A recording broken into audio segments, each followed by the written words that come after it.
on va maintenant passer à Sorna Ndiaye, qui est donc coordinatrice du programme Prévention des conflits et consolidation de la paix au Gorée Institute au Sénégal. Sorna, pour 5 minutes. Merci Hervé. Je vais commencer par remercier la Haute Autorité à la consolidation de la paix, mais aussi AISS et le PNUD pour la facilitation. Alors, comme le général l'a dit à l'entame de ses propos, la lutte contre le terrorisme ne devrait pas être l'apanage des militaires. Il y a nécessité d'impliquer d'autres acteurs et moi, je vais articuler mes propos sur le rôle et la question de l'inclusion de la société civile. Alors, il faut dire que l'intérêt d'associer cette entité s'est fait sentir très tôt et c'est notamment en raison de plusieurs facteurs, la limite des mesures classiques de lutte contre le terrorisme, entre autres, on peut dire par là les aspects militaires, le renseignement ou l'arsenal juridique. Alors, plus spécifiquement, il y a beaucoup de textes qui font référence, notamment le plan d'action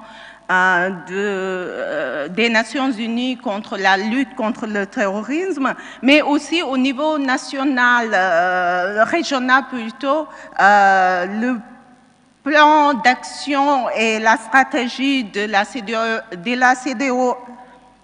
Bon. Le plan d'action de la CEDEAO contre la lutte contre le terrorisme. Alors, c'est notamment lié à une considération de la plus-value de cette entité, notamment qui est en lien avec la diversité des formes d'action qui la composent, notamment du fait qu'ils peuvent intervenir dans plusieurs types et champs d'action. Et dans ce cadre aussi, il y a la diversité des formes d'organisation qui composent cette entité. Ça peut être des organisations de jeunes, de femmes, de leaders religieux, entre autres, mais aussi la question de la proximité de la population, c'est-à-dire que c'est une composante de la population. De ce fait, il est attendu à ce que cette entité ait des connaissances notamment sur les besoins et les attentes de ces entités qu'est la population. Et de ce fait, il y a aussi le rapport avec l'État. C'est une entité qui peut faire de l'alerte, qui peut coopérer avec l'État, entre autres, mais qui peut aussi collaborer à plusieurs niveaux. Ça peut être le relais de l'État auprès de cette population et jouer un rôle de facilitateur. Et face au défi de l'extrémisme violent, cette entité n'a pas hésité à intervenir. Très tôt, il y a eu des interventions, notamment au Mali. Là, à Gorée Institute, je peux citer, par exemple, notre intervention en 2013 au niveau de Mopti. On a eu à faire des formations à l'adresse de leaders communautaires et on visait à les capacités en technique de médiation. Et quand on regarde de plus près leurs interventions, celles-ci se caractérisent par une très grande diversité. Il y a des activités notamment qui touchent la promotion de la cohésion sociale, que ce soit à travers des dialogues, mais aussi à travers des cadres de concertation ou de médiation, que ce soit entre les communautés ou également entre forces de défense et de sécurité et population. Il y a aussi des activités qui sont en lien avec l'intérêt des jeunes, notamment que ce soit dans le domaine sportif ou aussi des activités culturelles. Ils mettent aussi beaucoup l'accent sur la sensibilisation à travers divers canaux. Et dans ce cadre aussi, c'est surtout pour renforcer la résilience. Et ils utilisent des messages de paix, la promotion de la tolérance, entre autres des contours des discours ou des canaux qui sont en lien avec l'éducation à la paix. Et entre autres activités qu'ils mènent aussi dans ce cadre et qui visent la prévention de l'extrémisme violent, on peut citer le plaidoyer à l'ensemble des divers acteurs, mais particulièrement l'État. Et dans ce cadre, cela vise, entre autres, à améliorer la gouvernance, faire le plaidoyer pour une meilleure gouvernance, mais aussi pour le respect des droits humains, parce qu'on voit l'impact de la lutte contre le terrorisme sur la frustration que ça peut amener auprès des populations et leurs engagements dans ce cadre, mais aussi ça vise également la promotion d'une justice équitable, parce que c'est des facteurs sous-jacents qui sont relevés et qui font que il y a des interventions dans ce cadre. Il y a aussi le plaidoyer pour une meilleure protection des populations. Il y a une étude aussi de ISS qui avait relevé ce facteur comme étant déterminant dans l'engagement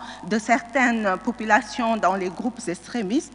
Alors, il y a des activités aussi qui sont en lien avec le renforcement de la capacité. Et dans ce cadre, il y a divers objectifs.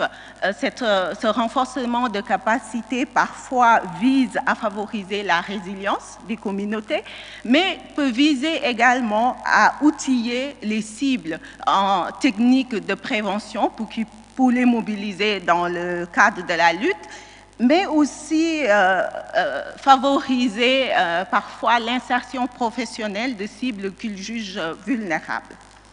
Alors, comme activité, il y a aussi, comme je l'ai dit, des activités en lien avec la mobilisation communautaire, que ce soit des entités comme les femmes et les jeunes. Et il y a aussi beaucoup d'activités qui sont en lien avec la production de connaissances et l'accès à l'information. Et là, c'est une diversité de points. Une minute. Ça peut être la mise en place de cadres d'échange, de cellules de veille, de monitoring des incidents ou de la recherche.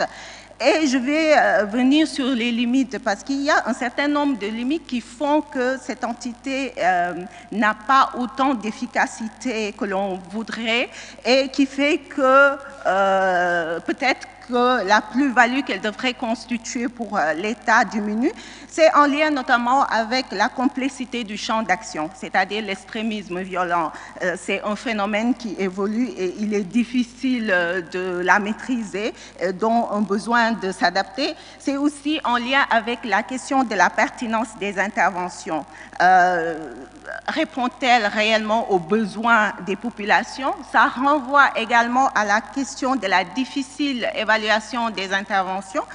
Depuis 2012 ou 2013 ou 2014, mais au tout début, ils ont commencé à intervenir, mais quel est l'apport concret de cette entité? Il y a aussi le rapport parfois complexe avec l'État et par ricochet, la faible collaboration avec celle-ci. C'est une question de sécurité et de ce fait, c'est difficile pour cette entité d'avoir un espace d'intervention. Il y a des questions qui sont liées, entre autres, à la disponibilité des ressources et à la durée des interventions. C'est souvent des interventions qui sont en lien avec une activité ou sinon c'est en court terme pour une année. Alors, comme ce n'est pas des recommandations, mais peut-être des suggestions, ce serait de les impliquer parce qu'ils sont impliqués, mais de manière optimale dans les réflexions et les stratégies de prévention de l'extrémisme violent des États, mais aussi établir des cadres d'échange multi-acteurs, que ce soit entre la société civile, le gouvernement, les forces de défense et de sécurité, mais aussi les communautés, parce que ça favorise la confiance, la communication et parfois l'interaction. Fédérer aussi les initiatives citoyennes, particulièrement celles de la société civile, je vais en finir, il m'en reste deux, mais aussi les associer dans les initiatives communautaires étatiques.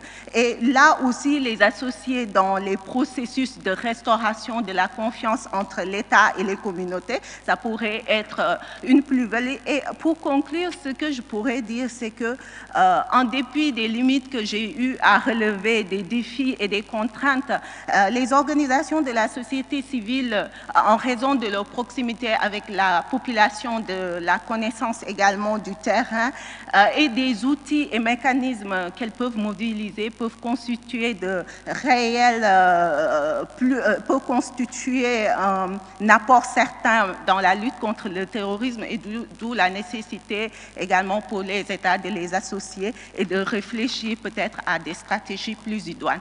Voilà, en somme ce que j'avais à partager. Merci beaucoup.